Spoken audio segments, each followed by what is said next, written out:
ছোট ছোট আলু দিয়ে আজকে দারুণ একটা ডিমের রেসিপি তৈরি করে দেখাবো। প্রথমেই আমি শুকনো খোলায় ভেজে নিলাম মশলাগুলো, এগুলো বেটে রেখে তারপর আমি ডিমগুলো ভেজে নিচ্ছি একে একে।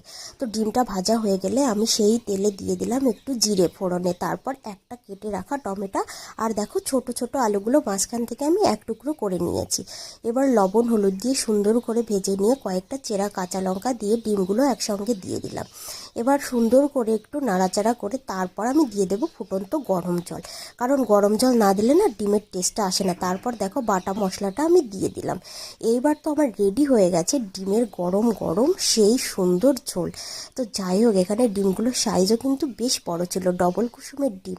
তো খেতে না জানি কতটাই সুন্দর লাগবে। ফাইনালি বরকে খাবারও দিয়ে দিয়েছি, কিন্তু বেচারার কপাল আজকে খারাপ, ওর ডিমটাই একটা কুসুম ছিল।